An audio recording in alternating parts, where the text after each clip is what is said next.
I walked off that thing at my shift and told them guys, I said, I'm going to Texas.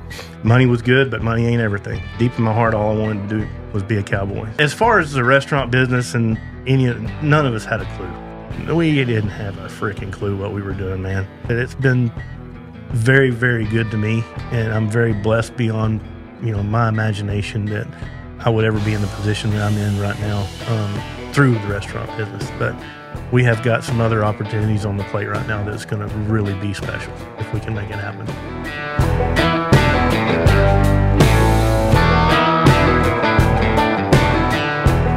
Welcome back to the Wealthy Cowboy Show. Today we got Chad Decker on. I think it'll be a cool blend of business and ranching and agriculture and horses also. How's it going, Chad? Man, I'm great. Thanks for having me. I appreciate it. Yeah. I want to know, we've been talking a little bit and just met, finally shook hands in person, Yes, but sir. I want to know a little bit about your background, where you came from. Well, I was born and raised in a little hill country town of Llano. You can drive through there and hit one red light, and that's all we had. Mm-hmm. It was a great place to be from. I can't think of a better place to grow up. We had a lot of good times, and really, really have enjoyed, that part of the world. It's the most beautiful place on earth.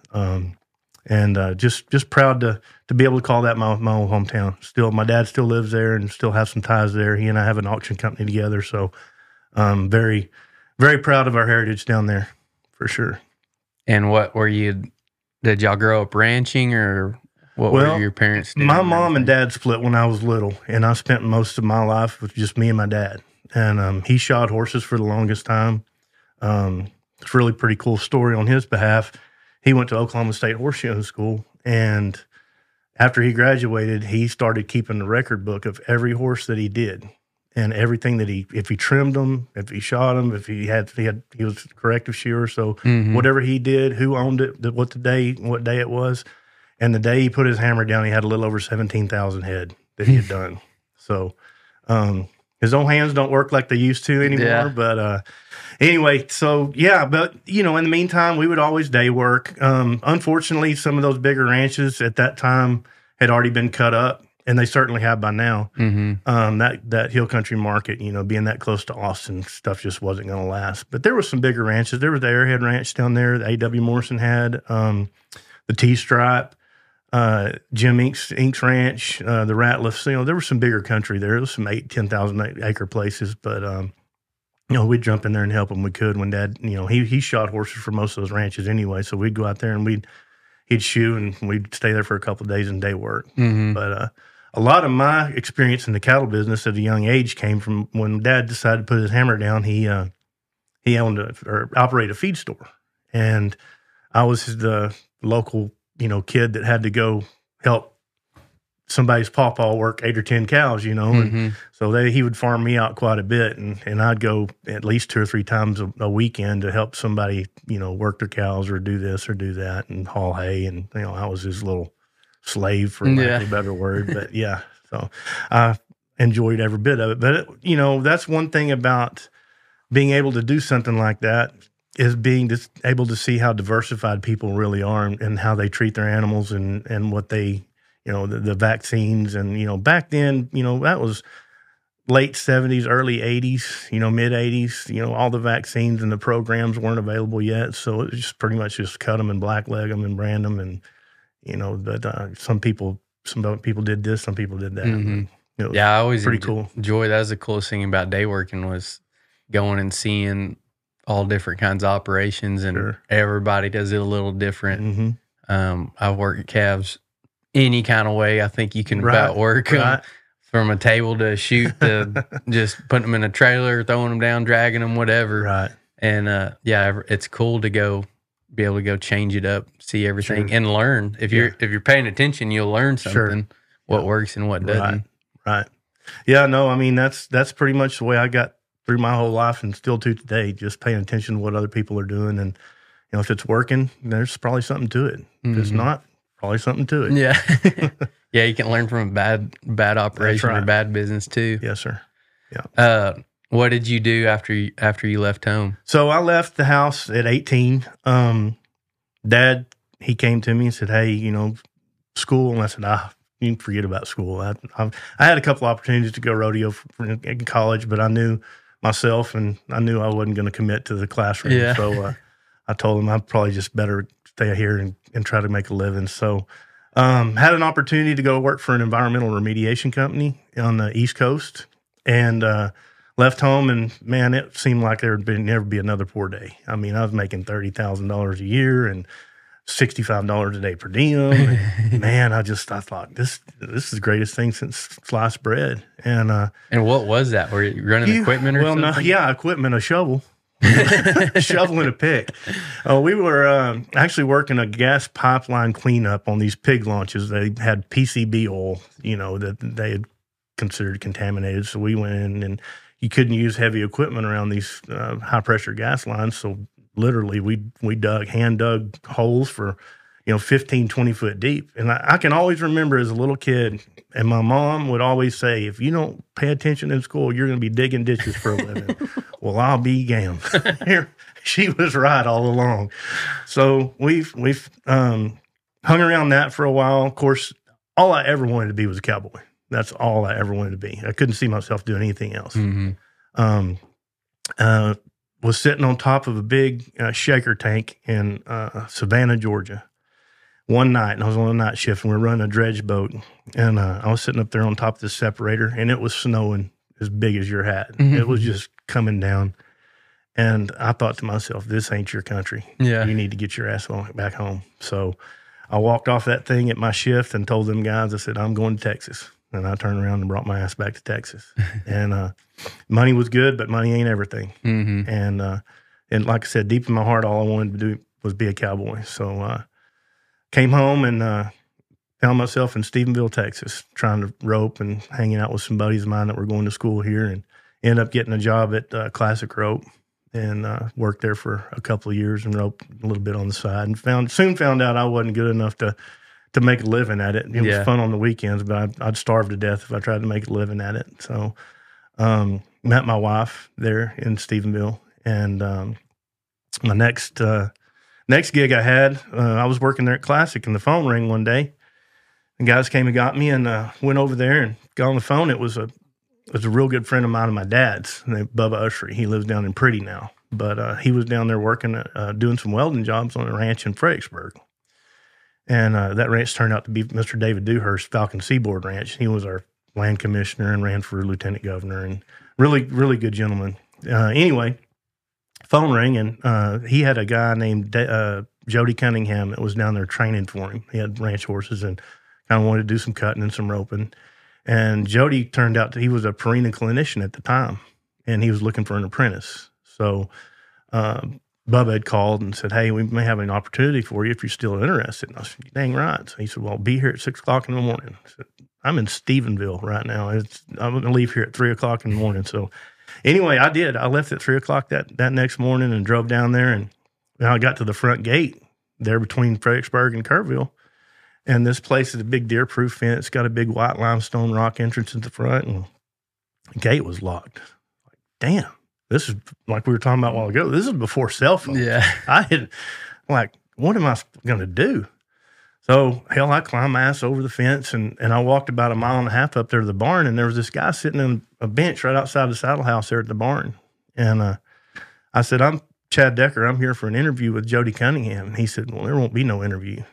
And I said, God damn, mister, I drove 3 hours down here.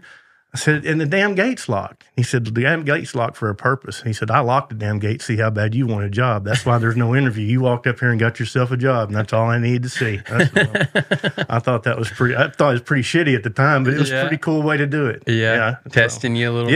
Yeah, testing your water. If anybody wants to walk a mile and a half in the dark to get a job, if they don't know if you're going to get it or not. So that was one of the coolest things that ever happened to me as far as getting a job. Yeah. And you probably wouldn't have. Down in that area, I've worked down there some, like same kind of situation. You get to electric gate, didn't get the code or whatever, Yeah. And it's like, what are you going to do? I have a cell phone, but I don't have any service. Right. So it's just figure out a way.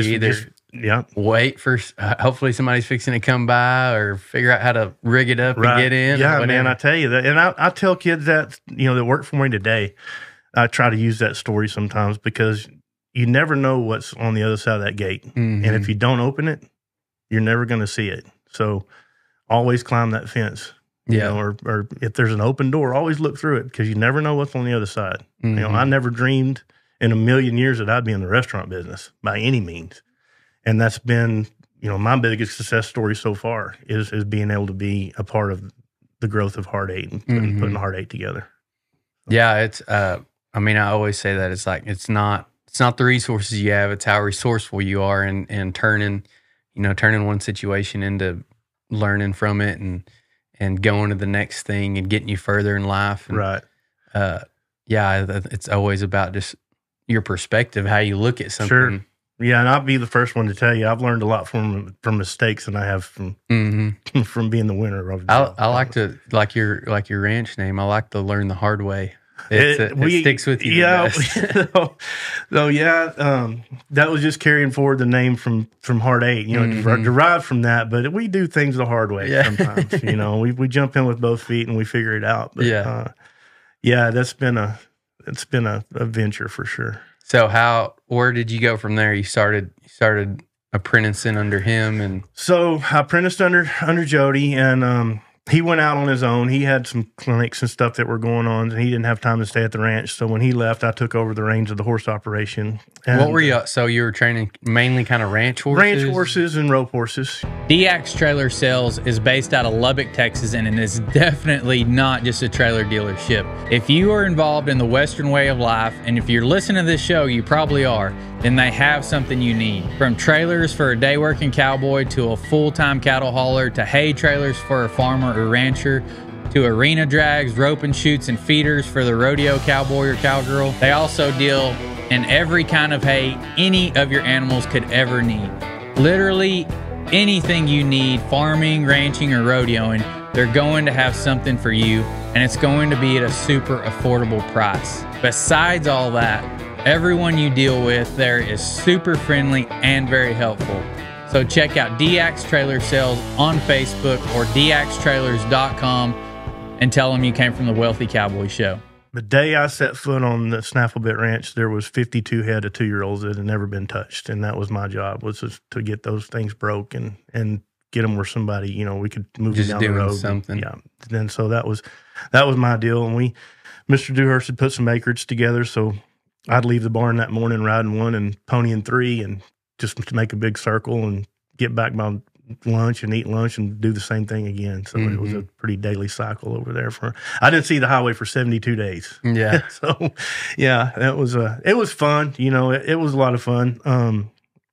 I wouldn't take that for that experience for nothing. It probably made me more of a man than anything. And learning, you know, young horses will damn sure point out your failures and your weaknesses for sure if you're not paying attention to what you're doing. And everyone's different. So you take that into life too, and you take that into your life experiences and dealing with people on a daily basis. Nobody's the same. Everybody's going to be different. So, were you kind of just turned loose there, or were you hands on learning kind of the horse industry? Well, I had apprenticed under him at a little over a year at that point in time, and you know, I still had some contacts in the horse world and in the industry, and stayed there for a good long while, and then tragedy struck.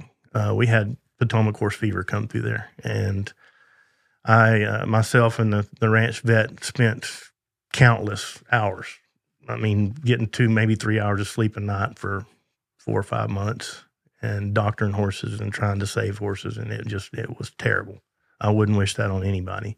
And I guess that more so played a toll in me leaving more than anything. It was just you know, I had a personal relationship with every one of those animals, and I love horses more than anybody on this earth. I do. And, you know, it was just like putting your best friend to sleep, a bunch of them. And it took a toll on me, and my wife could tell a difference, you know, my personality. And I was just a young man. I wasn't 24, 25 years old, and trying to tackle that and having to face that burden. Like I said, there's a lot of life experiences, but that was one of them, and I'll take it to my grave. It didn't seem like such a good thing at the time, but I look back now, and some of the things that I have that cause a bad day, I'm like, look, this ain't as bad. Yeah, gave you perspective. I got a pretty good bar on there, you know. So yeah, it brings your perspective in. So Another thing, my wife, she got pregnant, and we had my oldest daughter, Macy, while we were down there. And along this time is where I met my father-in-law, Philip Nivens.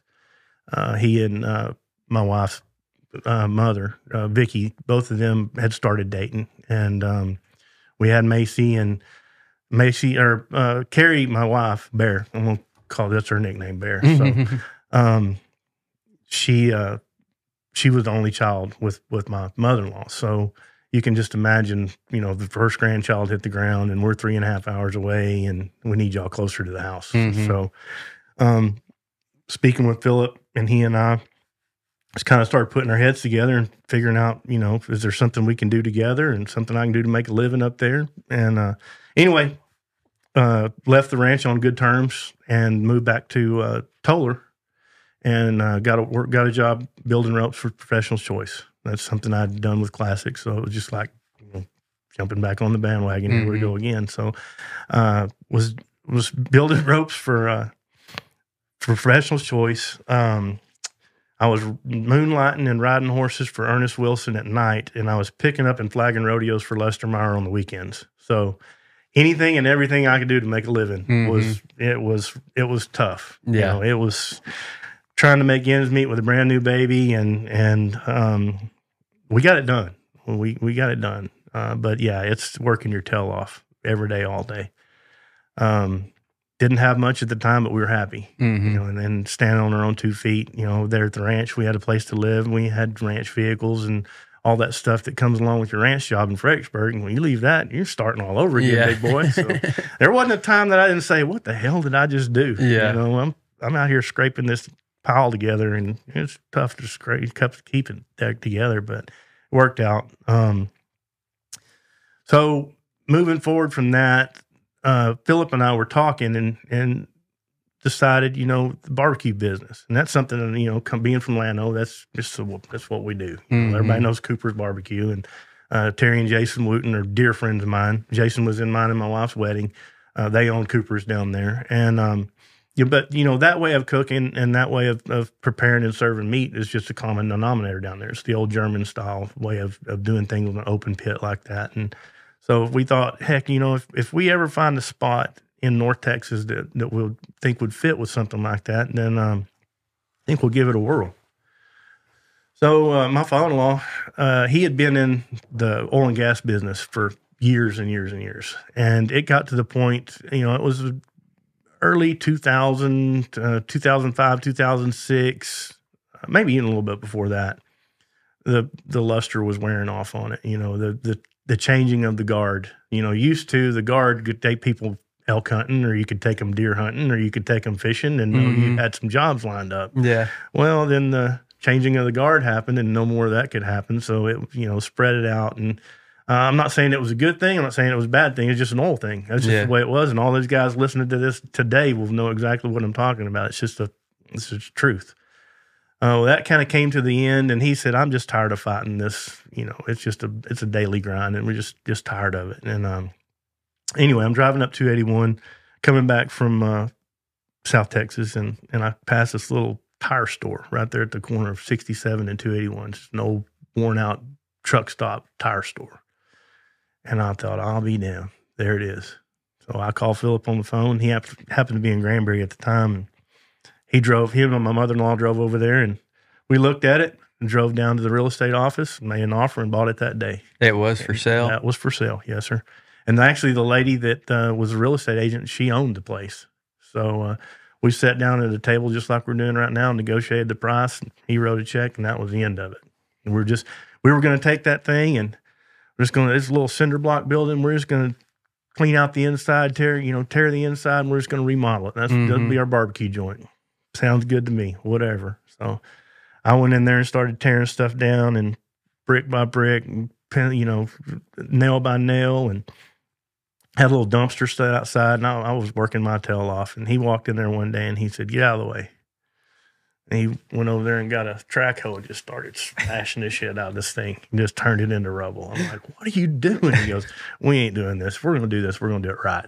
So that was that. We scraped her up and put up a metal building, and I helped put up the building. I helped run electricity. I helped pour the concrete. And there's not one thing in that first store that isn't part of what we did. We hand built it. Me and I and some other people, we built that thing from scratch. And so did you have like, were you already, did you have a background in barbecue and cooking? We just cooked at the house, and 4-H and FFA events. And, if you're from any part of the hill country, you've got church events or, stuff like that and fundraisers. And that, that's just what we did. Everybody worked at Cooper's at some point in time, and get a little gas money or a little beer money, go work a couple of shifts at Cooper's and get what you need and then let somebody else have a turn. So, but yeah, that as far as the restaurant business and none of us had a clue. We didn't have a freaking clue what we were doing, man. That first store was the original footprint of a whitetail ranch that we had in Brady. It was the hunting lodge. We didn't design shit. It was the most poor design, one little old bitty bathroom, one way in, one way out. We looked like Ned Gump. We didn't know nothing. And first day we opened, it's snowing straight down. And it's the first Saturday in February 2003. I'll never forget it. It was snowing straight down, cold as hell. And we just did it like a soft opening. We just opened. Well, in Stevensville, word of mouth gets out. And everybody's been driving by there, seeing it and doing all. And we fed we fed the police department and we fed the city council. And we had the few little old deals there, kind of grease the pits up. But before that, we just throw the doors open and here they came. Well, that concrete that we had poured outside, and y'all know what I'm talking about if you've ever been there, it's got those big what we call burn pits outside where we burn the mesquite down into coals, and those things were glowing red. And that cold concrete went to exploding, and there's chunks of concrete flying through the air.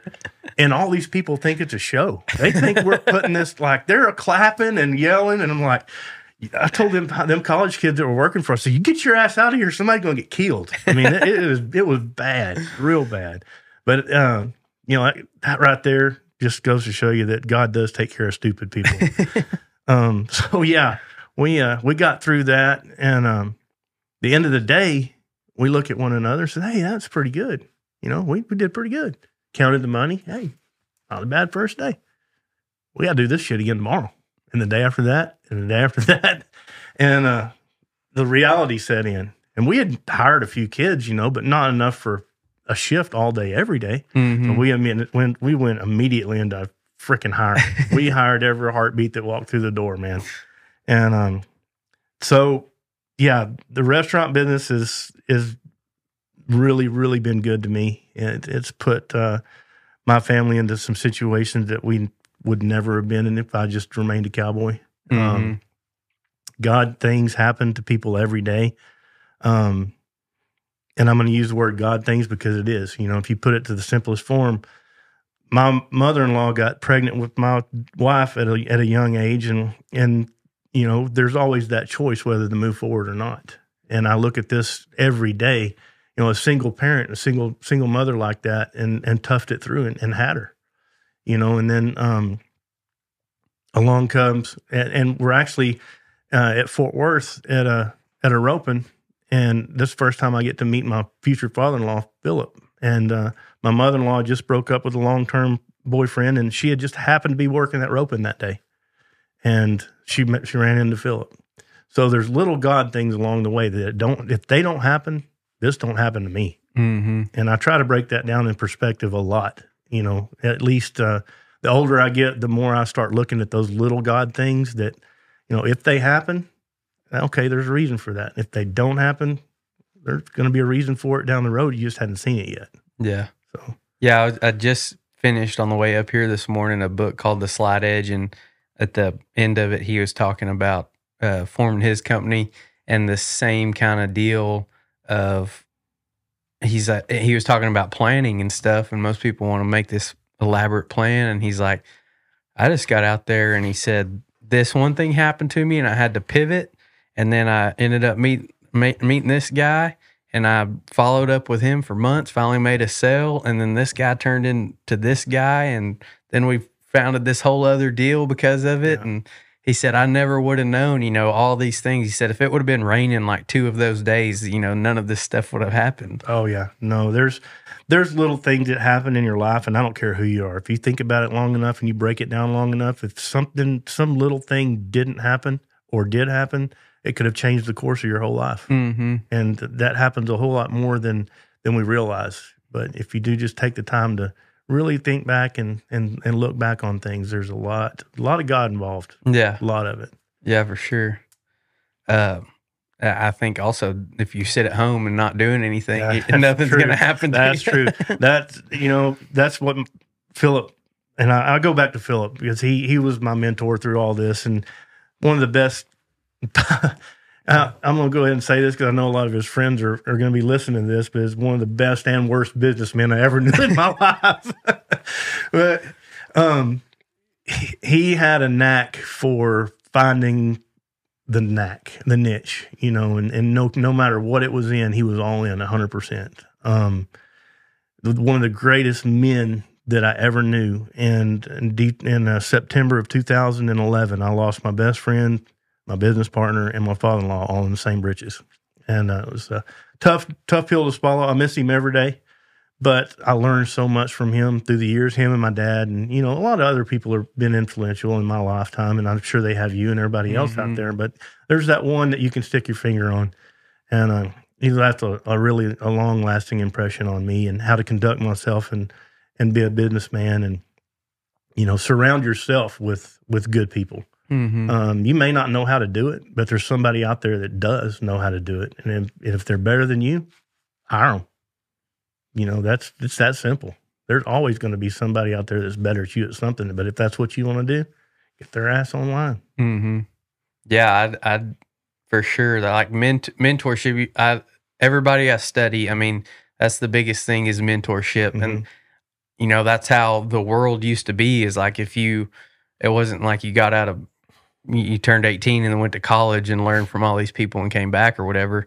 It was, you know, you went and found a mentor at whatever age it was, 10 or 12, 13 years old, found somebody that was really good at whatever the thing was, and you just apprenticed under them and learned.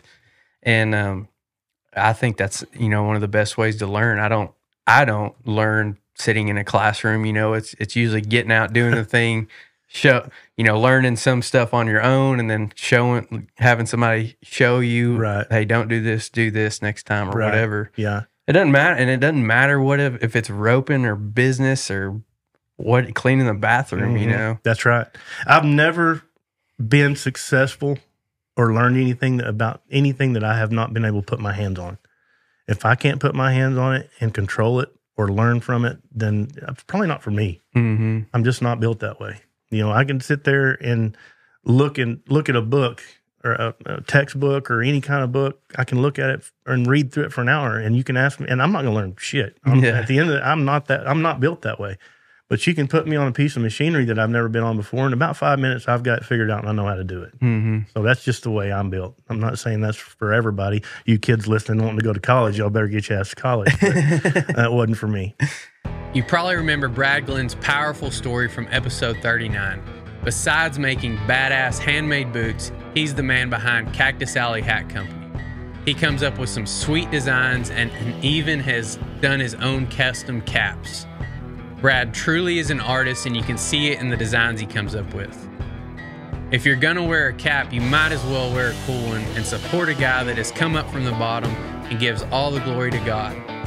They can also build custom merchandise for your company like they did for us at the Wealthy Cowboy Show.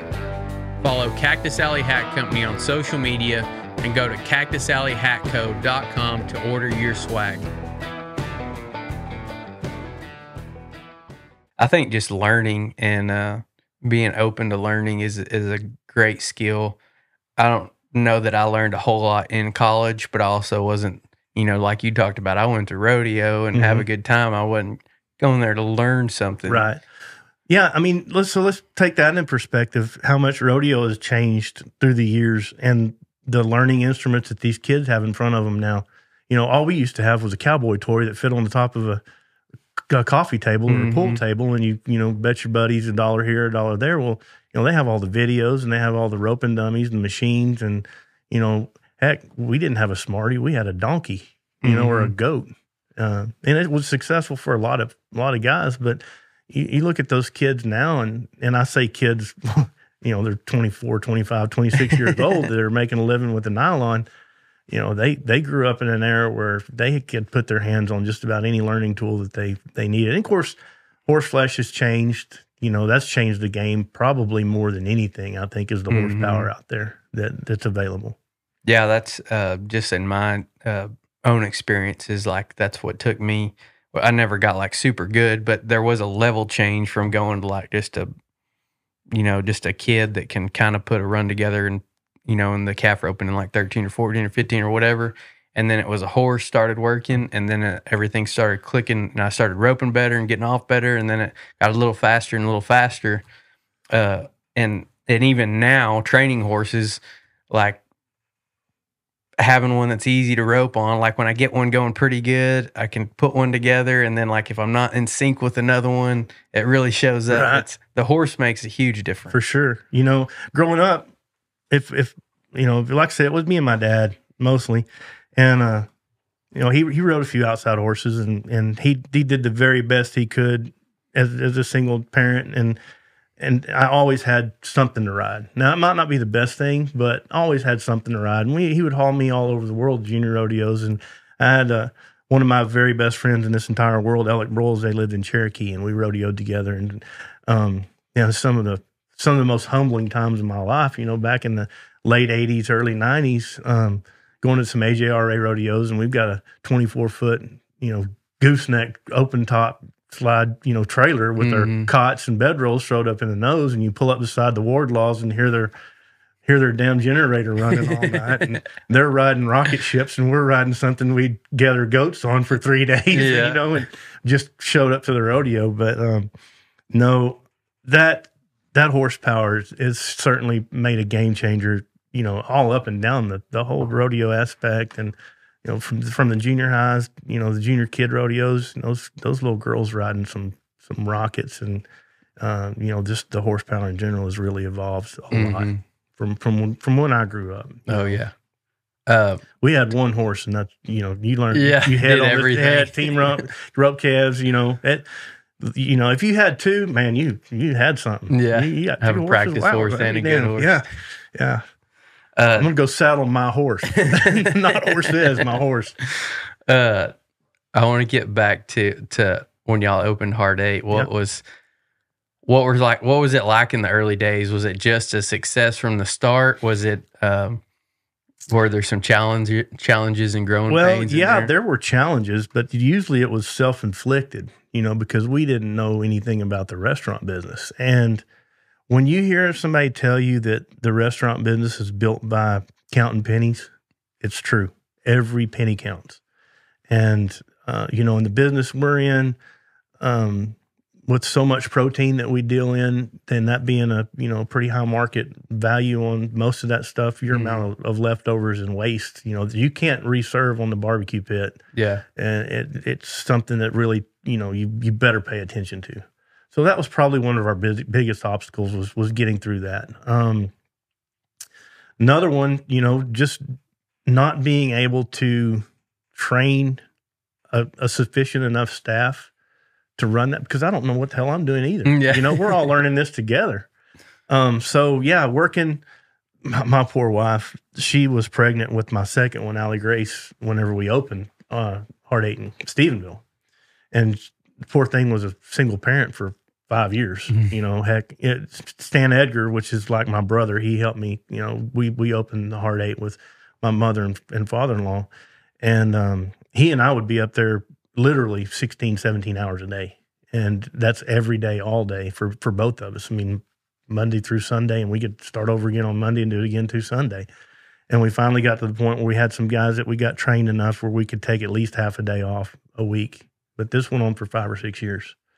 And I think that was probably one of the biggest things for me was, you know, I dug the ditches. I'd sit on top of the shaker tanks. I'd rode some pretty rough broncs and, you know, considered myself a pretty damn tough cowboy, but this is some of the toughest work I've ever done. You know, it not only physically, but mentally, you know, mentally draining. trying to cook, trying to teach people to cook, trying to run the inside, trying to make sure everything's going the way it should be going. And then your customer service needs to be spot on. All this with the thought of being scared to death that this thing's going to fail and I don't know how I'm going to feed my family. And, the initial investment that we had put into this thing was a couple of wireline trucks that my father-in-law had sold. So, none of us had a fallback plan. It was either we're going to do this or we're going to die trying. I mean, literally, that's the way it was. So, instant success? No, not at all. Lots of trial, lots of tribulation. Family business, you don't get away from family. So there are a lot of disagreements, a lot of arguments. But we came out better and we came out stronger on the other side. I'm going to tell you and everybody else listening that I wouldn't suggest a family business for just anybody. You better have some pretty good dynamics going on because there's a lot of words spoken that you better be able to get over. Yeah, got to be able to forgive. Yeah, you better have water on a duck's back, right? So, then how long did it take y'all to open more than one? Okay, so like I said, Philip being Philip, we're all in. We're rolling Stephenville. Phone rings, and it's him. He goes, "Hey, I need to see you at the house." So I said, "Oh shit, what I do now?" So I load up and pick up and I drive out there to the house, and he's in his office and he's got him a scotch. He said, "Hey, that barbecue joint in Brady just opened up and I just bought it, or just came up for sale. And I just bought it." I said, "You just what?" He said, "Yeah." He said, "I just bought it." I said, "Oh my God." And we don't know shit about the barbecue business still. Now we have 2 restaurants and one of them's 2 hours away. And I'm working 16 and 17 hours a day right now. He's like, "Catch another gear. We got something to do." God almighty damn. So yeah, within 6 months, we had 2 locations. Oh, so it was fast. Oh, man, yeah. So I remember when we bought that thing out, it was like maybe 2, quite possibly maybe 3, at the longest 3 weeks before deer season opened. And then deer season in the hill country in Brady, you better make hay while the sun's shining because the rest of the time, it's just a drive-through town. So, yeah, we went in there and totally remodeled that thing, tore out, redid plumbing, and I'm talking about me and him and a couple other guys that when they were off at Stephenville and we brought them to Brady to run a damn rock hammer or something. So we went in there and remodeled this thing in 3 weeks and had it turned around and open for opening weekend of deer season. So yeah, now we've got 2 restaurants. Still don't know what the hell we're doing, and we're rocking and rolling. We're hard 8, and this is how we're rolling. I was going to ask you that too. Where did the hard 8 come from? So that's another funny story. So we had a game ranch down there in Brady. That's how we got to know this little barbecue place. It used to be Texan Barbecue. So we got to know Chuck Dowshow, was the owner at the time. We had a commercial whitetail hunting ranch, and I say commercial loosely because we gave away hunts back when the oil field was in boom, so you know exactly what I'm talking about. And we had sat down and we had designed the logo on a napkin over a couple of Scotch drinks, and that's where the logo came in. And it was the antlers with the H in the middle and the dice, and the original logo had an arrow because we were mostly bow hunting is what we did. Bow hunting and shooting dice. Shooting dice, yeah. Mostly shooting dice. But so anyway, so we opened up Stephenville, and we're getting ready to open. What are we going to call it? Phil's Barbecue. We're going to call it Cowboy Capel Barbecue. And I don't remember which one of us looked over there and said, "Hell, let's just call it Hard 8 Barbecue." So that's where it came from. It just came from Hard 8 Whitetail Ranch. That's where it evolved. What's funny is, when you're sitting there in Stephenville early on, and we're the new kid on the block. We're the new thing. We're the new next best thing. Oh yeah, we've got barbecue. They pick it right off the pit. Oh, and they got free beer too. That was another big seller back in the time. We was just giving everybody free beer, and that's a whole nother story. Yeah, we partook in that. Yeah, a little bit. You're welcome. You and everybody else in Texas. It's like as a college kid and thinking back, I always say, I'm like, we did not take advantage of that enough. I was like, they had free beer and free beans and free bread. So you could go in there and eat for free and drink free beer. Well, let me tell you, a bunch of them had it figured out. A bunch of them. You might not have, but a bunch of them did. So, yeah, that was one night I'm sitting there and I'm doing something on one of the pits. I've got my back to the crowd and it's busy, and thank God. And there's a group of guys that are sitting there right there along that walkway coming into Stephenville. And this one guy walks in and he's got 3 or 4 of his buddies with him. I think they may have been hunting or something down there. Anyway, I hear, ambient noise, and I hear a conversation going on behind me, and this guy's like, yeah. He said, I was there at Vegas the night that guy rolled the hard 8 and had won enough money to open this restaurant. And I did exactly what you're doing. I just started laughing. If he only knew, we could have built 50 of these damn things with the money he lost on the hard 8 in Vegas. But yeah, so listen to those little things all along. People have their own definition of what hard 8 is, and they have their own definition of how it came about. But yeah, that's the God honest truth. It's funny to hear some of that stuff, because I mean, it's so romantic. It would be cool if it was true, but it's not. There's no truth to it at all.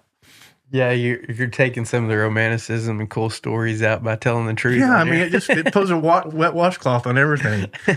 So then we rock along there for, I don't know, it's probably a year. And I keep getting these phone calls. There's a guy that lives just down 67. He has him a ranch. It's a little 5-acre place. It's got a couple of longhorns on it, but he's on city council for the city of Coppell. And they're hey, we need you in Coppell. We need one of these in Coppell. We got to get y'all in Coppell. I'm like, man, I don't even want to talk to you on the phone. I don't want nothing to do with another restaurant. I'm doing all I can do right here, and sometimes that's way more than I want. Mm-hmm. So I kept blowing them off, and I'll never forget it. Was one Christmas, like a week or so before Christmas, I get this phone call, and it's a delivery, and it's just right down the road. So I threw it in my front seat of my pickup, and I drove over here, and I walk up to this house, and it's just 5-acre ranch that I'm talking about. And these 2 guys come out, and they help me carry some stuff back in the kitchen. And I walk back through the kitchen and walk into this garage, and these 2 guys are sitting there. They're just standing in front of me. I'm like, oh shit, am I fixing to get robbed or what? And he said, we called you in here on an alternative motive. I said, what? He said, we're from the guys that have been calling you from Coppell. We want you to come to Coppell. And I said, I tell you what, if y'all let me out of this garage, when I get done on Monday, I'll visit with my mother and father-in-law, and we'll put the plan in motion. So anyway, another God thing right there. God thing. If that meeting had never happened, we wouldn't be as near as successful as we are today. So I left that garage, immediately forgot about it. I mean, just blew it off. And maybe a week later, we got this certified letter in the mail from the city of Coppell inviting us to come up on a visit, and it was signed by every member of the city council. So, my God, we loaded our butts up, and we drove up there, and we looked at some things that they had to offer. And this is where we got educated on economic development funds.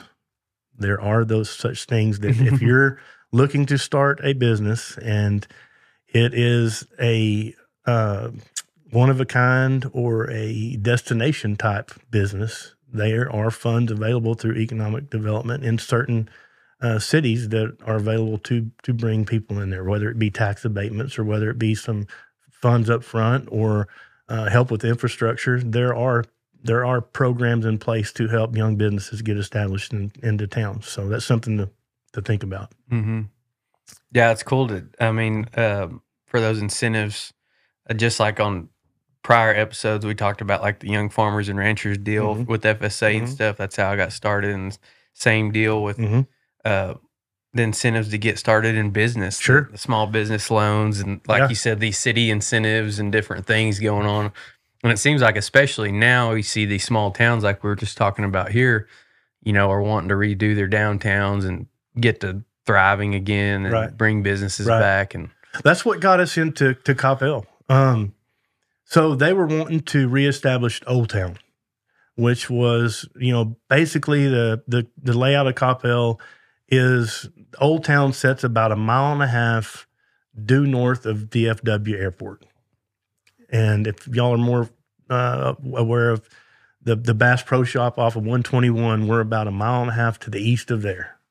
So when we went down there and looked at this location, there's nothing, man. I mean, there's a little bitty sandwich shop and a barber shop and a few industrial buildings, and then there's shit for nothing else, nothing. And they offered us one hell of a deal. And so, of course, Philip being who Philip is, yes, sir, where do we sign? We're going to do this. So, man, if I had $1 for everybody that called us stupid for being down there and building a restaurant down there in that part of the world, did y'all never build would have new? to open it. Oh yeah, brand new. And literally, that's the reason we were brought down there, was they wanted to have a destination restaurant to help reestablish Old Town and bring other businesses down there. So when we showed up, there were some other businesses that showed up, but mainly Industrial Park blew up. You have one of Amazon's biggest distribution centers. There's 3 of them right there now. Container Store had a 1 million square foot building there. I can't even AAA's down there.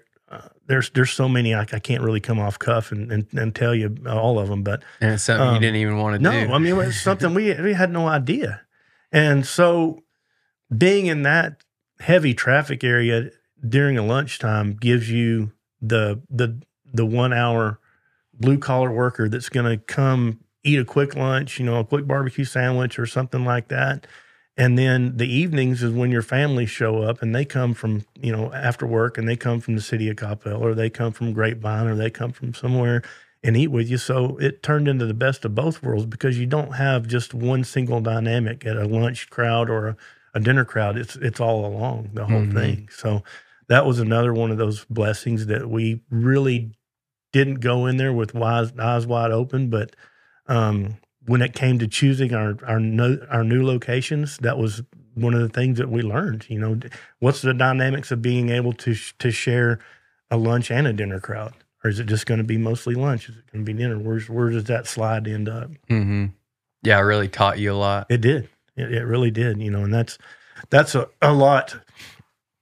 The demographics of a location have a great bearing on your success, successes and failures. Now, us being as unique as we were, we're not a Burger King, we're not a Dairy Queen. So yeah, we considered ourselves a destination restaurant. It was our style of cooking, our style of location. It was a true destination restaurant. People would drive for miles around to come eat. And like Stephenville, they fly in there, from somewhere. The airport being so handy right there, we'd have people fly in. So I always tell you that Stephenville, being what it is and being my hometown, and it's opened doors for all of our locations. And without that store, we would never be who we are today. And every store that we've opened after the original has been on an economic development plan. They brought us in as recruited. Somebody recruited us in. Yeah, every one of them. And I think that goes for any business. Anybody wanting to get started in business is like, I'm real big in like studying marketing and sales and branding and stuff. But the big thing is the product is going to speak a lot. So like you've got a brand there, that real unique Hard 8 with the logo and everything. But if people were going in there and it was not good food or bad service, you wouldn't get these opportunities. Exactly. No, you'd be a one-off, one and done. And that's one of the things that I've trained my new guys. I say new guys. I've got the guy that runs my place now, Matt Perry. He's been with us since we opened. He was one of those kids that he came into Tarleton on a baseball scholarship, had a little bit too much to drink one night, had an altercation with the law, and lost his scholarship. And mom and dad didn't want him back in Colorado. So he brought his butt over there, and I put him to work unloading wood. And he has unloaded wood, and he has worked every position that there is in that restaurant. And now he runs the entire show and runs it way better than I ever could. But one thing that I've always taught them guys and told them, that people are coming out to spend their hard-earned money. They work hard for this stuff, and it's hard to make a living, especially in this day and time. We're talking about grocery prices being what they are. We just had a talk today. I've been over here at Burleson at this store today, and we talked about this subject today. Grocery prices are tough. And people, we expect people to walk through our door and eat our food on our grocery prices. So we've got to throw out a good product. And if there's anywhere, if they have a little extra spending money and they want to go out for a birthday or they want to go out for whatever that might be, I want our name, Heartache, to be the first one that pops into their head because they know they can count on us to get a good meal, quality service, and a clean location to eat. So that's our selling point all the time. Yeah, that's the way to be. And even consistency, like you're saying, every time being the same is going to draw. And I'm not saying, back. Look, we're human. We drop the ball. We do. We have our fair share, still have our fair share of mistakes. You know, we may not be the best cut of meat. It may be a dry brisket. You know, we still have those issues. It is what it is. We're in the service business, but you know, if we don't get the chance to make it right before you leave that building and have that table touch and get, you know, your honest opinion or make things right, we've failed. We failed at our job. We failed you, and we probably failed to get you back. So that's one thing that we consistently focus on is consistency and being that go-to count on place of being rock solid. And you know, you bring your family out, you can count on it. And if it ain't right, let us know. Yeah. Well, there's no way we can fix it if we don't know. Yeah. So that's the hardest thing is like me, I'm not going to say anything. You know, some people probably are looking, you know, to go get the attention and say something, but a lot of your customers aren't going to say anything. How many steaks have you ever sent back in your life?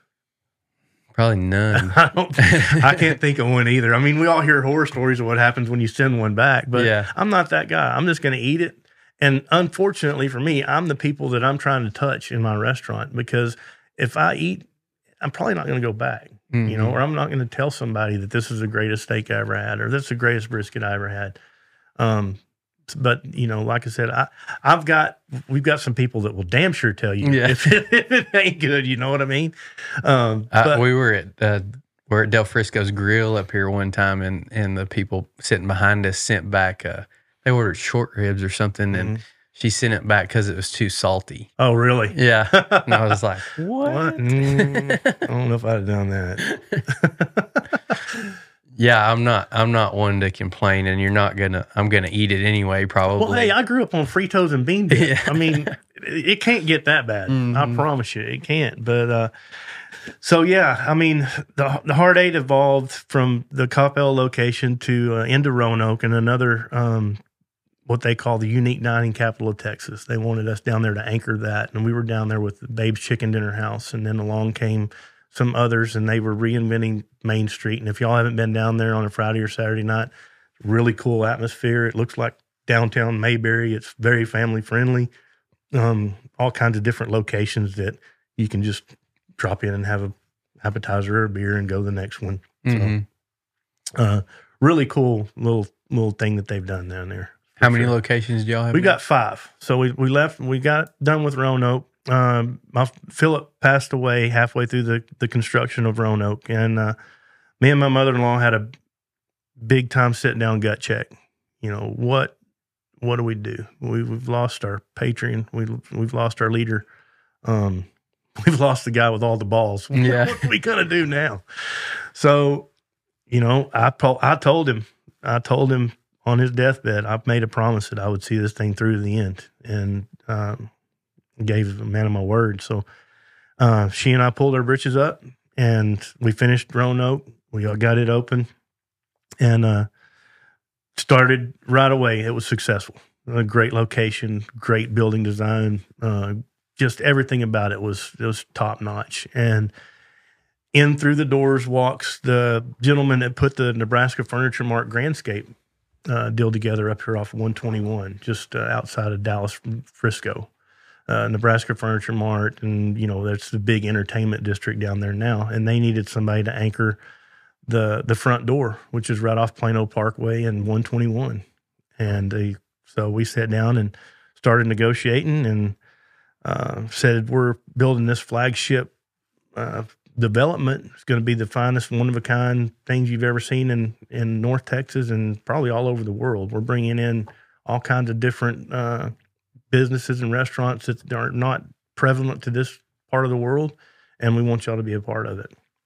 So there we go. We set foot and said, there's one condition this store has got to be your, because this is Grandscape, this is Texas, it's a destination. It's got to be your biggest location.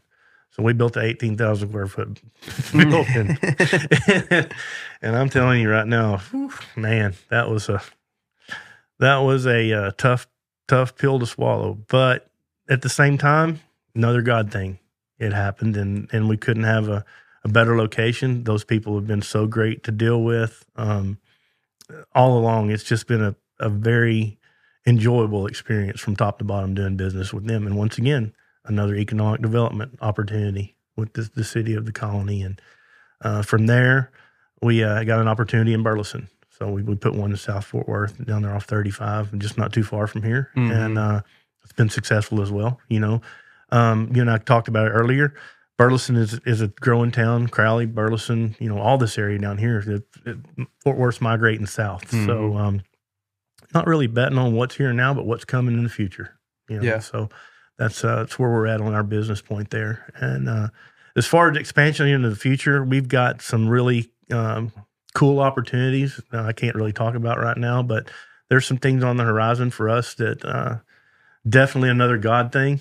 If everything works out, it's something we didn't see coming down the pipeline. So that could be a game changer for us as well. And we're very excited about that. But also the restaurant business teaches you to be a little bit humble and kind of take it as day to day. So anything can happen, anything can change. So we're definitely looking forward to it. But at the very least, we've been very fortunate and blessed. Mm-hmm. Blessed. How long was it before you could pick your head up? Because now you're getting into the horse deal more. Mm-hmm. How long were you building before you could pick your head up and kind of venture out and do some of that? Yeah. Going back to all I ever wanted to do was cowboy, and that went by the wayside through the restaurant business. And probably, I'm going to say 5 years ago, we got our team put in place and started slowly stepping away from the day-to-day running of the business to where it was, maybe once a week making a loop, twice a week, hitting a store here, hitting a store there. And then it got to where it was just like a phone call.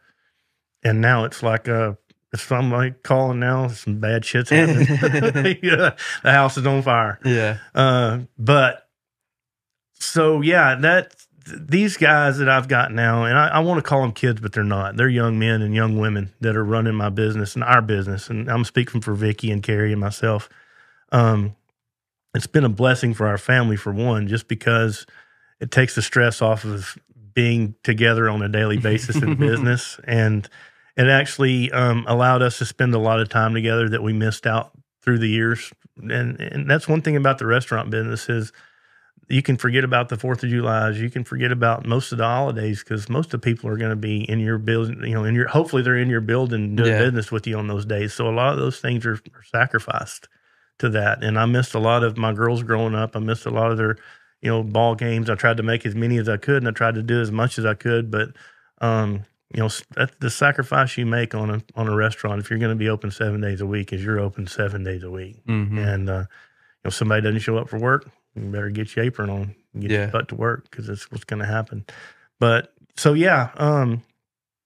through the years, we've developed a team and got it to the point where I can kind of concentrate and do some things and get back to what I want to do. And I told Carrie this morning, she said, "What are you going to talk about with Crockett?" And I said, we're just going to shoot from the hip. And she goes, "Well, that's kind of what you do best." I know.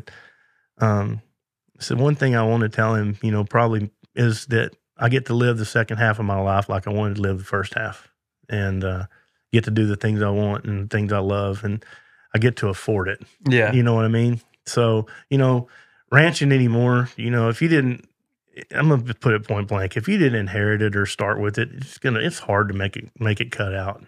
You may remember Mike Morrow from episode 12. The Silver Philly is ran by his daughter and the whole family is involved. So if you want to do business with a super nice ranching family, check out the Silver Philly Boutique. Especially since we're coming up on the holiday season, guys, you can go find something for your significant other, and also they carry a full line of the Eli Cattleman shirts for men, so you can get yourself a gift while you're there. Go to thesilverphilly.com and check them out, or you can check them out on Facebook, Instagram, and TikTok. And like I said, it's a family-run business, so if you have questions or you're wondering what you should buy for a gift for your significant other, your girlfriend, your wife, whatever, you can ask McKenna. So go to thesilverphilly.com. Also, you can enter code WEALTHY20 at checkout for an additional 20% off. I've got some lease ground put together. I've got my West Texas division out there that's 17,000 acres that the Llano Independent School District owns.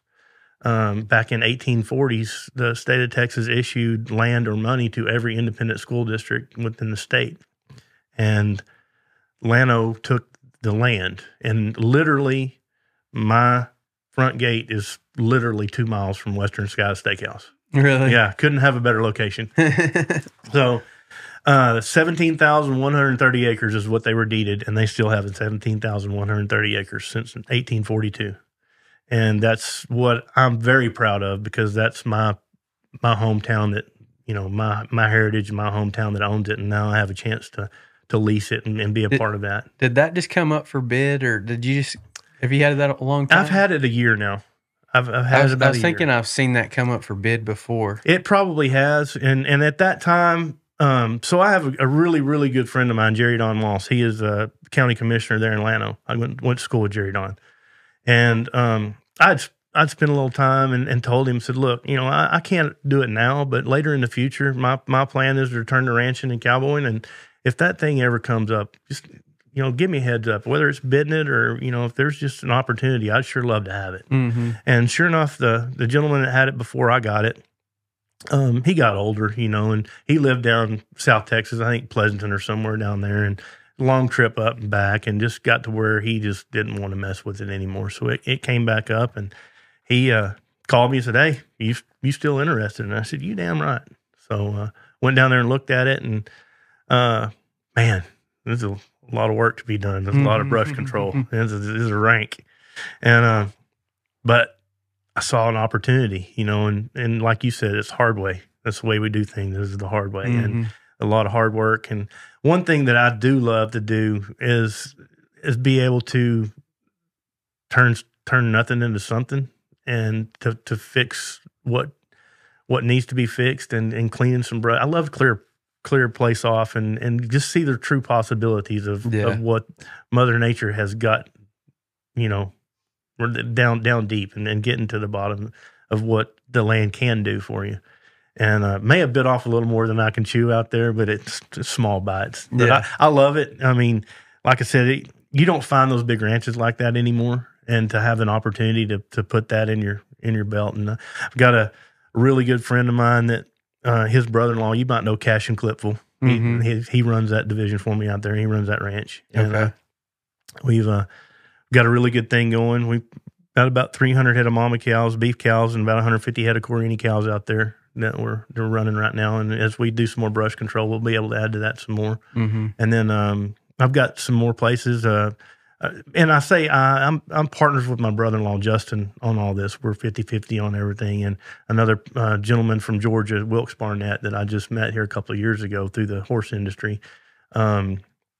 He's become a really good partner of ours. He's actually has a huge, probably if not one of, is the largest independent Angus breeder in the Southeast. He's in Washington, Georgia.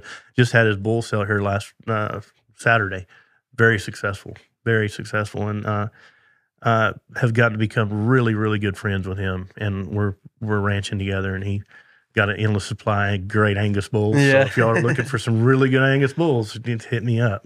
You got the good stuff. Yeah. So, we put some together, some other properties around Hood and Erath County, and ranching about 25,000 acres now, all told.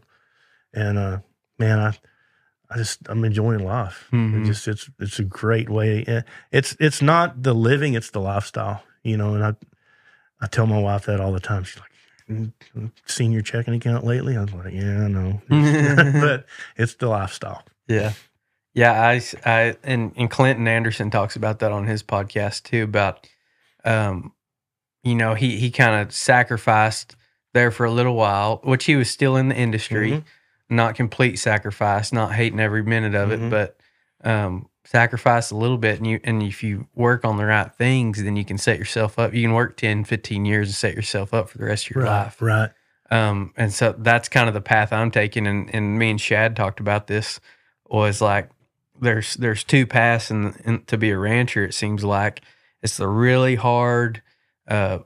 You're going to do it little by little on your own, and you're going to have to find the right banker and partners and stuff and kind of build yourself up. Or you can go get in another business, restaurant, retail, service business, whatever, and make some money and then put it back into that. Yeah.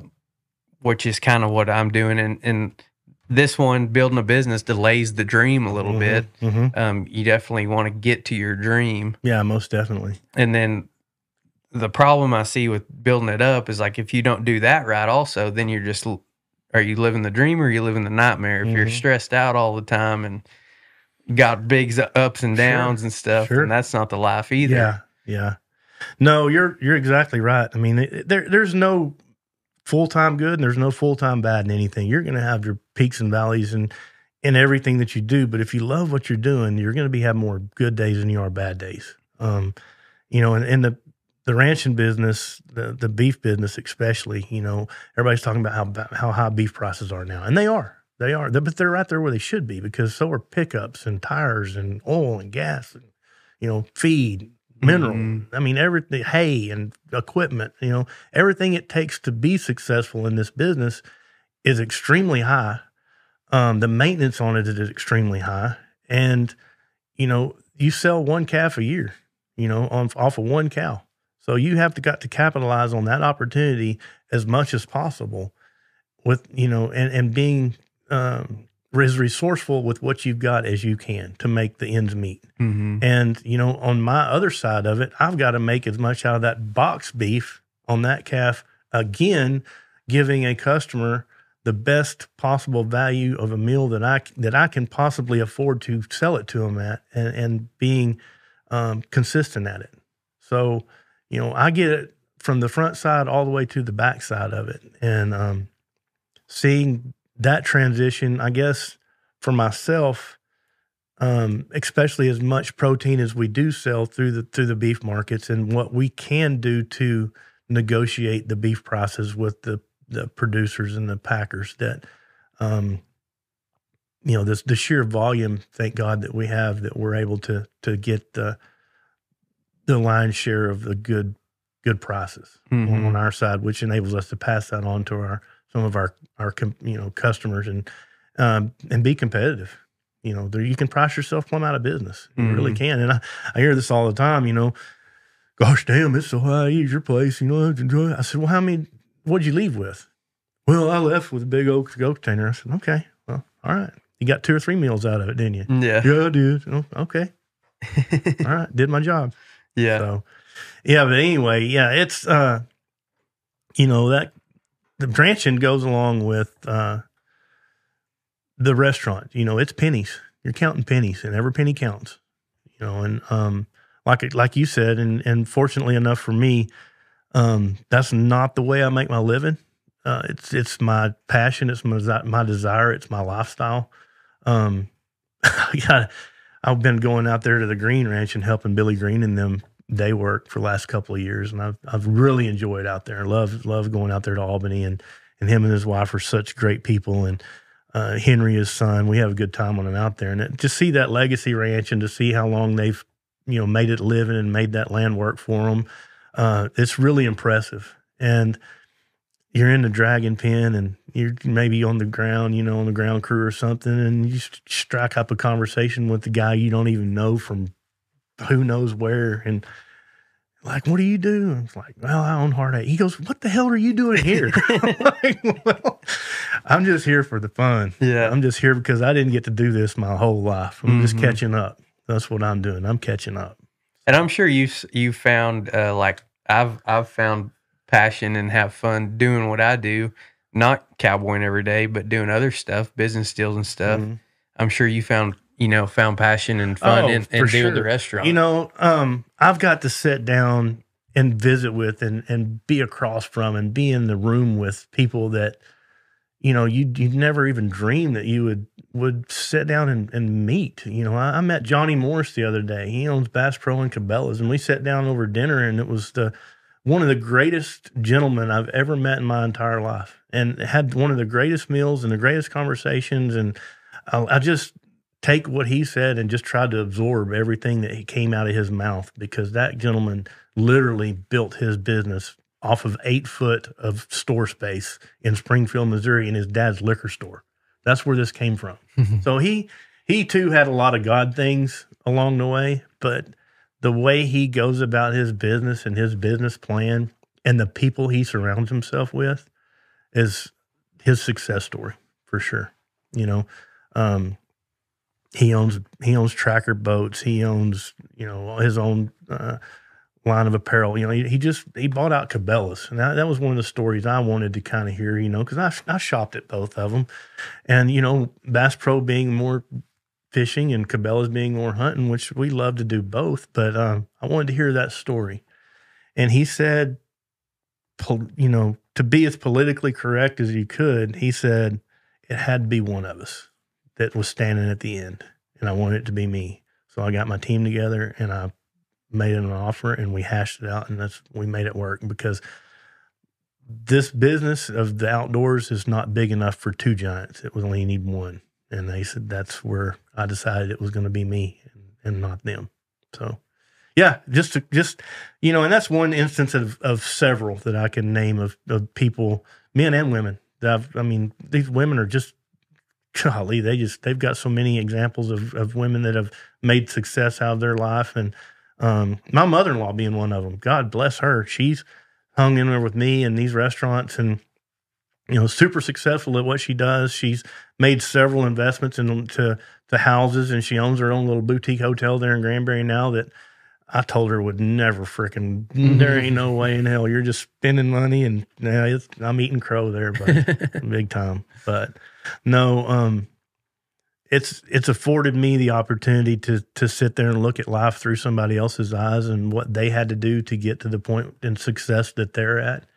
And, you know, 9 times out of 10, people didn't have anything handed to them. They got up, put their boots on, went to work, you know, either worked their way to the top or figured out how to make, you know, a wise investment and start at the top and stay at the top. Mm-hmm. So, and then getting into the horses, you talked about your ranching operation too. You got horse operation. We do.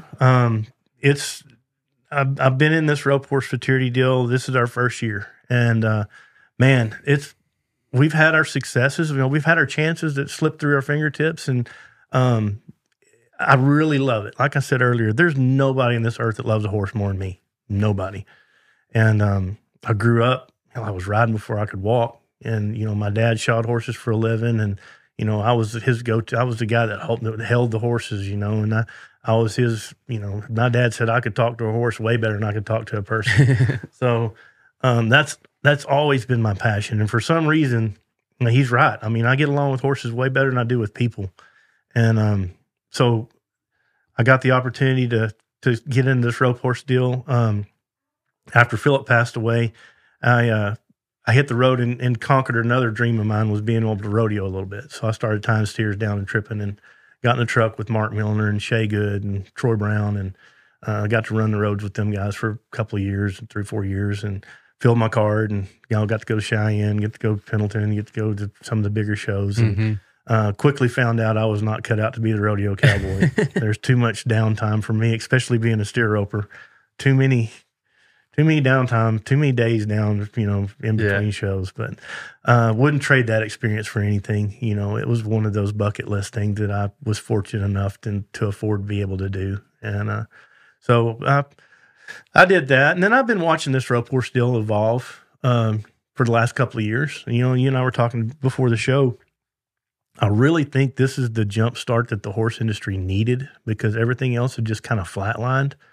Of course, you have your racing industry, and I think they had taken it to about as far as they can go. You know, you only have one All-American futurity. You know, they have, you know, one Triple Crown. You know, there's only so. I mean, don't get me wrong. I know there's money in that deal, but I guess the old saying, you know, the racehorse business is making millionaires out of billionaires for years. Well, that kind of rings true with all the horse business. But, and then, of course, the NTHA, they've done a fantastic job. Don't get me wrong. It seems like there was a migration from there into the working cow horse and rein cow horse and the reiners. But the rope horse industry is really taken off, and I think added a whole new dynamic to the horse industry and bringing a whole new, I don't want to say, breed of cowboy into the deal, but I mean, I guess for lack of a better word, yeah, I just bring a whole new breed of person into the horse industry. You know, maybe there's some doctors and lawyers out there that, you know, maybe they rope on the weekends and they want to be have an investment. So they, you know, and get one of these fraternity colts and, you know, it does good, or they send them to these guys. And, you know, like Miles and Trevor and Joseph and Tate and, you know, both of the Kirkensloggers and those guys, I mean, they put their time in, they pay their dues, and they're getting everything and anything that they've got coming to them. They deserve. And, you know, they've been the front runners in this deal, but there's so many new trainers that are coming up and so many guys that are roping and have made a living with the rope that are starting to say, hey, now rodeoing may not be all it's cracked up to be. These rope horse fraternities are starting to make a splash. You know, Joseph went to Utah and wins $280,000, you know, and he deserved it. He roped his tail off. But everybody that was sitting there walking through the bars of the fence is like, man, I never dreamed to see a guy rope, you know, $100,000 to the winner that's just unheard of. But then he 1, 2, 3s everybody and blows everybody's britches off. Yeah. Let me help you carry your money out of here, you know. But pretty cool to see how that deal's going. I've already heard they're going to make it bigger and better next year, which those people out there, they did such a phenomenal job. And, you know, I produced a few and helped put on some rodeos, and I've been on the rodeo committee there in Stephenville for a long time. So I know what it's like to put those things on and try to make a good production. And they certainly have done a great job. You know, Jay and Lindsay Wadhams have done phenomenal with the American Rope Horse Fraternities. This being our first year in competition, we started out in Scottsdale, and man, this is like, I keep seeing this. I think it's a meme, or I don't even know the correct pronunciation for it, but like that Dumb and Dumber deal, you know? Yeah. When they're in the van and they're driving, they got these big smile on their face, and they're going to do something, go hunting or something, whatever it was. And then on the way back, they're just kind of long faced and sitting there. So yeah, we were on the way to Utah, or on the way to Scottsdale. We're smiling. We're going to go kick everybody's ass. We've done our homework. We know what we're doing. Shit. We get out there and, man, sugar turned to shit real quick. we weren't near as prepared as we thought we were. We had a big time talk on the way home. We have got some things to adjust. So I tell you the real world. We're out there in Scottsdale, and so the guy that rides my head horses is Andrew Livingston. He's like my little brother. He'd been with me for 25, going on 30 years. He's one of my best friends, but he's like my little brother. You know, he moved in here from Tennessee. His dad passed away, wanted to come rope. So I had a buddy call me and said, hey, have you got a spot for him? I said, you damn right. Come on. So he's been with me and my wife, my family, and he's just part of our family. So anyway, he ropes really, really good, and his horsemanship's gotten outstanding. And there's nobody that has a better work ethic than Andrew Livingston. Nobody, period. And I'm telling you this from the truth. He loaded up this morning. It rained. All the indoor buildings that we could get to either got something going on, or, you know, everybody's trying to hustle to find a spot. So he loads up the 8 horse and heads to Mississippi to rope. He's going to stay up Mississippi all week long and work horses out there. So that's the dedication. So anyway, we're at Scottsdale, and Andrew and I we got this golf cart, and we're driving around early morning, you know, and nobody's jumping out there. Nobody's doing anything. And it's I think it called it the Sun Circuit, and they've got the leaders and the feeders and the Western Pleasures and the cut. You know, it's one of the huge horse show out there. I've never been around any of that. And we got the big banners out in front of the stalls and all this stuff. Well, Jay and Lindsay have a rope horse fraternity that goes on during this deal. It's kind of getting towards the end of it. But anyway, so Andrew and I were driving around that morning. We're hunting a cup of coffee. And nobody's open. There's no concession stand open, nothing. So we just fed the horses, and we're driving around looking at stuff. Kind of cool. We come around this corner, and there's this lady that's in this vending cart. And she's got donuts, and she's got Danishes, and she's got orange juice, and she's got apple juice, and she's got coffee, and anything and everything you can think about putting in that coffee, she's got it. And we pull up there, and we get out, and we're, hey, how are you? Good morning. You know, we're doing our deal. We're pouring us some coffee and all that. And she said, where are you boys from? I said, oh, we're from Texas. I said, oh, yeah, what part? And I said, oh, Stephenville. I said, cowboy capital of the world. And I said, yes, ma'am. She goes, what are y'all here for? And we're here for the rope horse fraternity. And she said, where are y'all stalled at? I said, we're over here on the north side across the road. And she goes, this ain't for y'all. She took them back. She said, evidently it was for the foo-foo-y bunch over there. It was for the true, for the damn team it was the halter horse people and the Western pleasure people. It wasn't for us. So yeah, we got denied on that one. So welcome to the real world, Mr. Decker. But yeah, so we have steadily climbed the ladder all year long through the rope horse deal. And man, I've got this black 4-year-old stud horse, one shiny hot stepper, and he's my baby. I mean, I've had a lot of horses, and I've loved a lot of them, but for some reason, this sucker and me, we're best buds. This is my guy. And you know, we've got a trailer load, 2 other head horses and 2 other heel horses, so I'm kind of playing both ends of it. And anyway, there's got this little filly that me and my dad partnered on, Playing Tough. She's Mr. Plain Stylish by Tough and Boots, mare out of Would He Be Tough? And she's just kind of quiet. She's the sleeper. You know, she just stays there in the shadows and just does what she does, and you know, kind of places along here. And we showed her some AQHA shows, and she wins a class here. She wins this. She wins that, and I'm still thinking, this black son of a bitch is going to kick everybody's ass. This bobcat horse, he's going to kick everybody that we got. And we'll screw that up. And here comes Judy. She'll just throw it in there and beat everybody's butt. So we had a good show at Fort Worth the first time. And she won a little bit there and placed a little bit along the way. But the world show, the world finals, we get back here. And man, I've got 2 head horses. We didn't draw very good. We didn't have a very good head horse show, and we come back in the heeling. And I got to tell you this, my heeling jockey, Caleb Anderson, he rides my heel horses all year long, and a phenomenal young man, phenomenal kid. And I mean, he's just a great guy and a hell of a horseman, and ropes good. You know, won the IFRA twice, I think world twice, been in the NFR. Really good hand, and a good hand with a horse. 2 weeks before the finals, he's over there at Cade Rice's and breaks his leg. Leaves the box, and the horse breaks right to the right too hard and just snaps his leg. So, yeah, I'm thinking, son of a bitch. And this is the terrible timing. The phone's good. We just get on the phone and call Billy Jack Sabins. He's at, I got 1 hole. And so, put him on this horse called Bobcat, and he's got a Chet's rider and a guy that works for him named Lane Reeves. And we put him on Judy.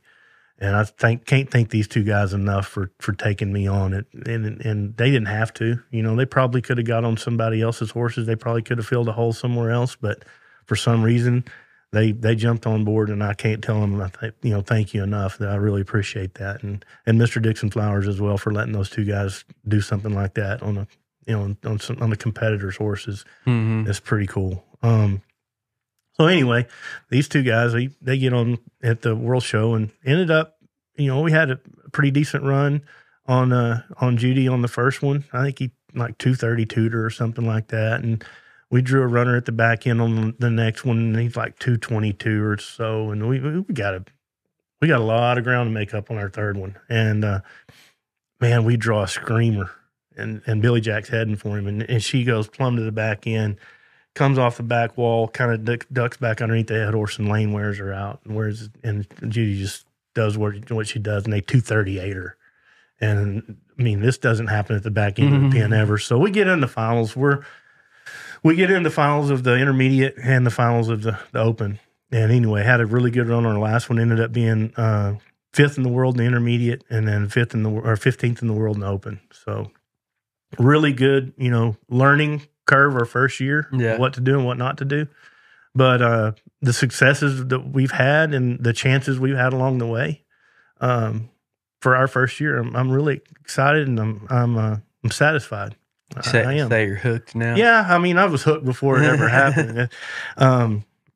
I'm pretty easy to hook when it comes to horses or anything like that. But, you talked about like Trevor, we all know what he's done in the roping arena and through rodeoing, and, there's never going to be another one like him. I mean, he's just the greatest man, the greatest guy with a rope that ever lived. And he's backed it up with gold buckle after gold buckle. And then, he's had his chances in the rodeo arena, but, these horse show guys, Clay Logan and, Miles and even Joseph. I don't know Joseph, he's rodeoed and he's made his mark in rodeo, but, he's got his background in horse shows. And so without this rope horse deal coming along and just being able to show AQHA, I don't think, well, I know there wouldn't be the successes that there are now.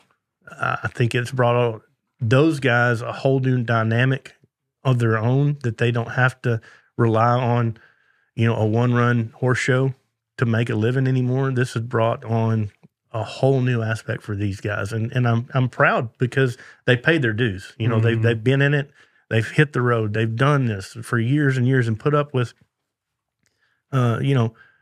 satisfied customers, unsatisfied customers. You know what it's like. You've ridden horses for the public, and it's not for everybody. And these guys have got to maintain their level of competitiveness, as well as being a horseman and a horse trainer, and making it work for them for a living. So, what Jay and Lindsay and Caleb Driggers and those guys, Jeremy have put out the gold buckle.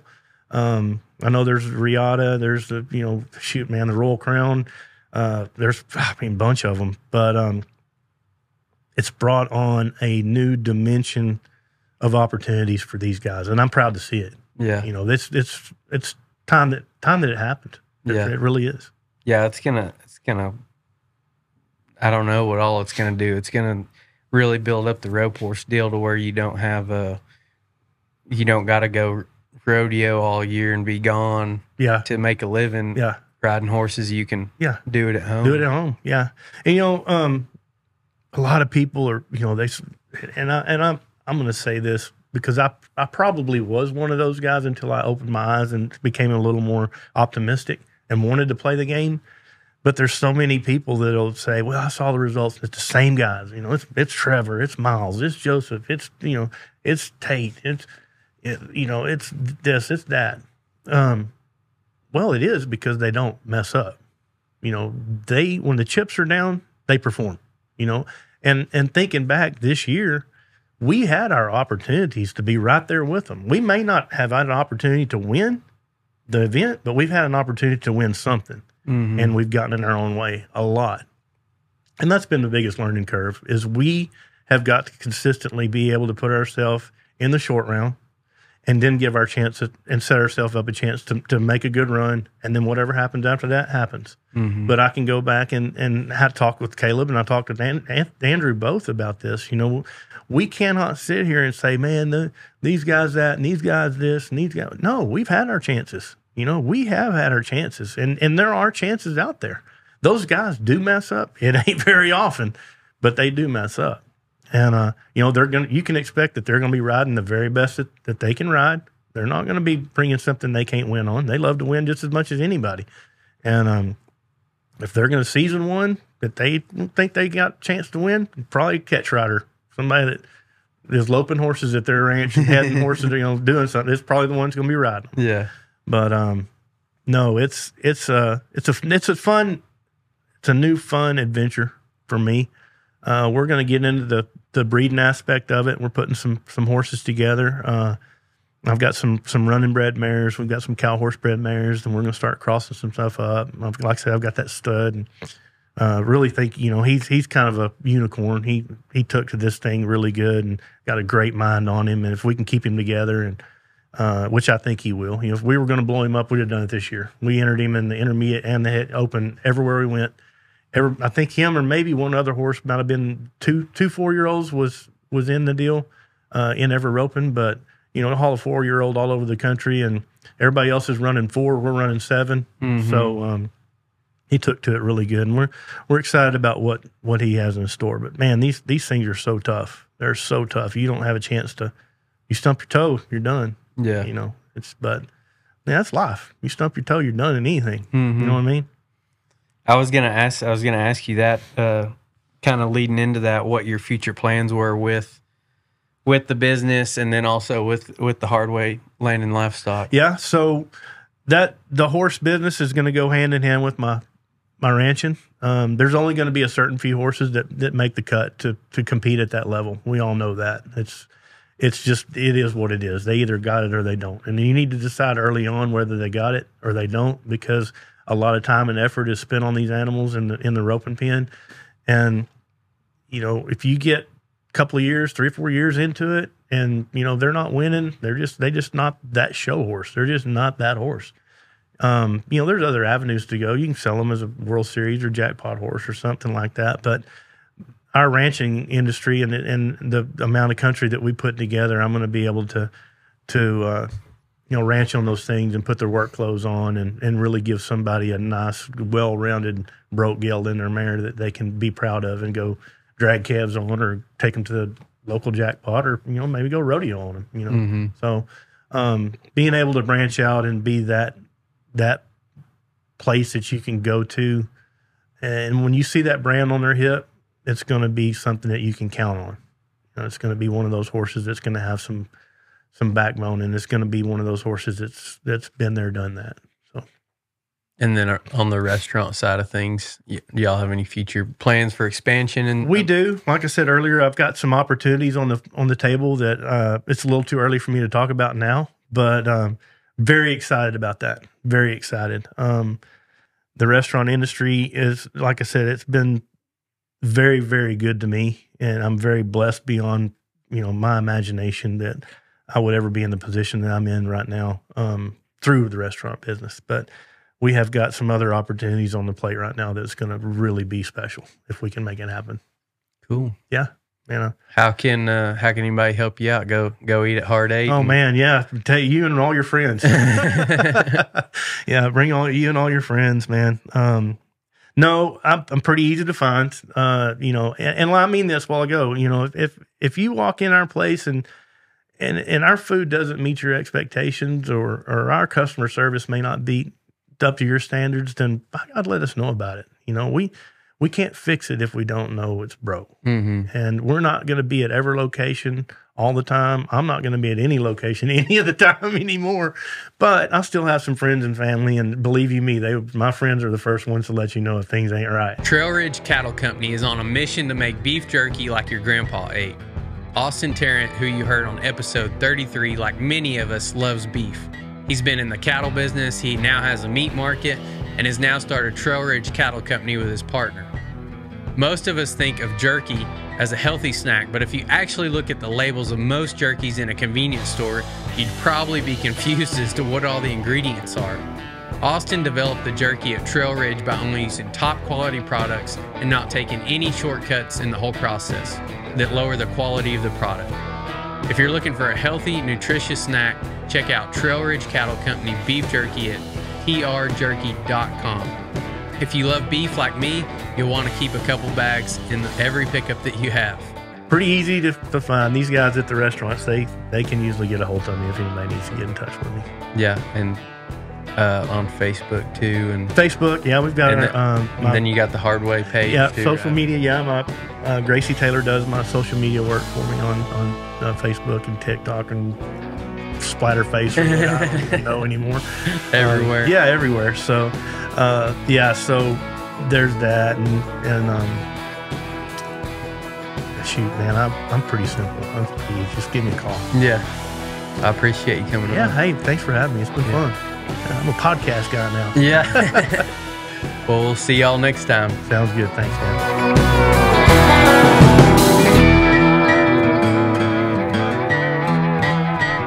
A mastermind has the sole purpose of getting you further, faster, and that's exactly what we're doing with the Wealthy Cowboy Show Mastermind. It is for the person that's ready to start out building their business, or someone just looking to get their business to the next level. We will have live Q&A calls that you can ask past and future guests questions that relate specifically to you. You'll also hear ideas and be able to network with people that could open you up to a completely different way of thinking that could change your life. Click the link below if you're looking to go to the next level in business and in life.